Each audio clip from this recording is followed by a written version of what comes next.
Hello, my dear students. In this video, I am going to start new chapter, Bio-inorganic chemistry. So, you know that inorganic chemistry, you have studied plenty of concept in inorganic chemistry. But for this branch, a new prefix is added, that is bio. That is something which is related to biology and inorganic chemistry, and something which involves the culmination of biology and chemistry. So that's why it is called as bioinorganic chemistry. Bioinorganic chemistry mainly deals with the role of elements, metals and non-metals in the biological system. So this is called as bioinorganic chemistry. In this chapter, mainly we are going to discuss three important things. One is some important essential elements and their biological significance, structure and function of hemoglobin, and finally toxicity of some of the metals.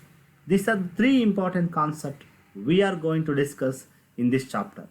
So now I am going to start the first concept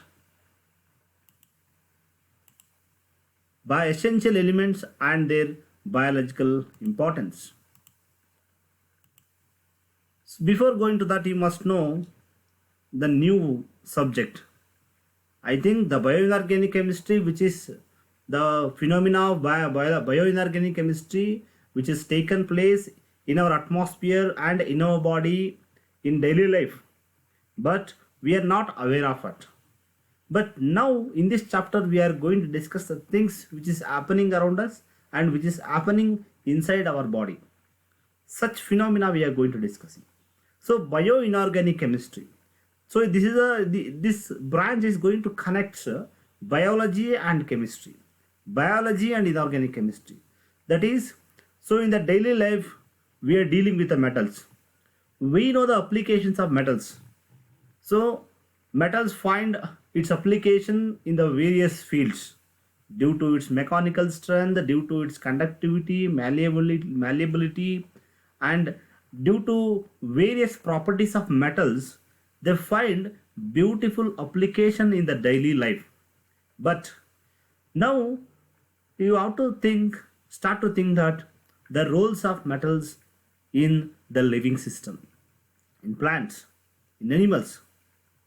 Dear students, please try to make the list of the elements which is present in the human body and the element which is present in the plants, and try to identify their functions in the biological system, their functions in the plants, their functions in the animals. So you try to recollect it, and if you know the answer, you reply me in the comment box. As soon as while seeing video itself, you can type the answers in the comment box. That is, so what are the metals which is present in the biosystem, like in animals and plants, and their role. So if you know, so please do the list. It is helpful. When we come to the metals or generally elements, these elements which is present in the nature. For example, the best example for is when we come to plants, you know, chlorophyll.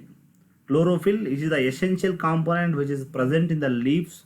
It is responsible for the redox reaction which is taken place in the plant, and due to this redox reaction, so carbon dioxide combined with water in the presence of diffuse sunlight, it is going to give carbohydrates, that is glucose, and it liberates oxygen. This is the most important process which is taken place in the plant. With the help of a sensitizer, it is called as chlorophyll. But this chlorophyll is catalyzed by an enzyme, catalyzed by a metal is called as magnesium. So chlorophyll is nothing but it is a coordination chelated complex which is formed by porphyrin ring and magnesium metal. So we can give plenty of example. Cobalt, which is present in vitamin B12, iron which is present in hemoglobin, so manganese, magnesium. So there are more than 30 essential elements which are present in the human body, and more than 19 elements are believed to be which is present in the plants. Natural existence I am talking about.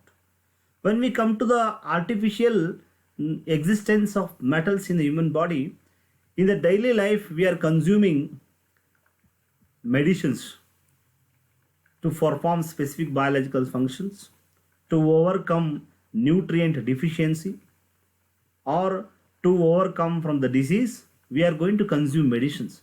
These medicines contain some of the metals. That means the elements which are present in the nature, sometimes we are going to incorporate these elements artificially into the living system through the medicines or through some fertilizers to the plants. So we are introducing elements, we are introducing metals, fertilizers, insecticides. So these are contain some metals. And food we are consuming or medicine we are taking. So through this means we are going to supplying metals, incorporating metals into the biological system. So we must know, so why we are going to incorporating these metals elements into the biological system, what is their role. So we are going to discuss such things in this chapter. And secondly, so we have 118 element which is present, 118 elements which is present in the periodic table. Among these, 30 elements are exist in the living organism, and plants has 17 elements in the plants. So let us see one by one. If you look at these, so in a human being, if you calculate the various element in terms of their percentage, in terms of their percentage, so oxygen present 65% and 18% of carbon which is present in the human body. Okay, totally in the human body 62% water, 16% protein is present. And if you do elementary analysis, the percentage of oxygen is 65 and the carbon is 18%, and hydrogen is third abundant element in the human body, 9.5 percentage, and nitrogen 3.2, calcium 1.5 percentage, phosphorus 1.2 percentage. And so the minerals like potassium 0.4%, sulfur 0.2, sodium 0.2, chlorine 0.2, magnesium 0.1, and other elements, other remaining element present nearly 1% in the human body. So this is a percentage composition. So through in terms of their molecular weight, in terms of weight, so in an average healthy human of weight 70 kg, in a 70 kg weight of a man, so there we found that 45.5 kg of oxygen is present, 12.6 kg of carbon, and 7 kg of nitrogen, 2.1 kg of nitrogen, 7 kg of hydrogen, and 700 gram of phosphorus. So nearly 1 kg of calcium, 140 gram of potassium, 105 gram of sodium, 35 gram of magnesium, 4.2 gram of iron, and 2.3 gram of zinc which is present in the human body. So this is how the important essential elements and their percentage and their weight which is present in the human body. Next, essential elements. Essential elements means, as the name itself says, that these are the elements which are necessary for the maintenance of life, and its absence result death or malfunction of organism. So this is called as essential element, that is they are necessary to maintain life and some of the biochemical function. Suppose is there any absence, is there any deficiency of these essential element, it leads to malfunctioning, or it leads to some disturbing some biochemical functioning of the body. So there are 30 essential elements for life processes, so both in plants and animals. So some, and these based on their quantity, their weight which is present in the human body, these are classified into, so bulk elements, macro minerals, trace elements, ultra trace element. In that ultra trace, non-metal and metal. When we come to the first category, that is bulk elements, hydrogen, carbon, nitrogen, oxygen, phosphorus, sulfur. So these are all bulk element. That is, their weight is more than 1 kg. So more than 700 gram, more than 1 kg. So these are called as bulk elements. So usually these elements are act as a structural factor to the human body. So I am going to discuss their biological significance in the next slides. And macro minerals, so sodium, potassium, magnesium, calcium, and chlorine. So these are called as macro minerals. Their weight is more than, in terms of gram, their weight is required for the body. So that's why these are called as macro minerals. And trace elements, so iron, zinc, copper, so their weight is it is around microgram. So that's why they are called as trace elements. And ultra trace elements, that means this the concentration is very less, but they form vital role in the human body. Their role is very important. Even though their concentration is less, their function is highly essential. They perform very important functions in the human body.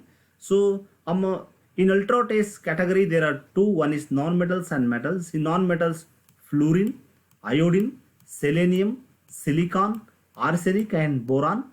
And ultra trace metals like manganese, molybdenum, cobalt, chromium, cadmium, tin, lead, and lithium. So these are ultra trace element. Next, criteria for essential elements. So why we are going to call these elements are essential? What are the criteria? The criteria is, the one first criteria is, suppose if there any physiological deficiency appears, so then at that moment there is a disorder which is taken place in the human body. For example, so is there in deficiency, suppose a human body do not consume the optimum amount of elements or metals in the metals through proper diet, at the moment a disease are caused. For example, pernicious anemia, it is the disease due to deficiency of iron. And the retardation or inhibition of growth of a person, it is due to the insufficient dietary zinc, that is insufficient deficiency of zinc. And the deficiency of copper, it is responsible for creating heart diseases.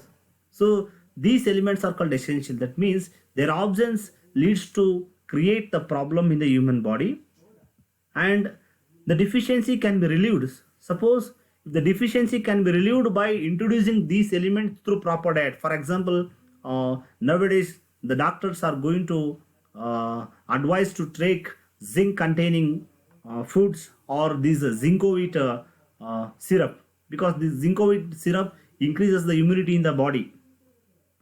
So that means the absence of zinc, it creates many problems. Suppose if you take those minerals through proper medicines or through food, so those problems get resolved.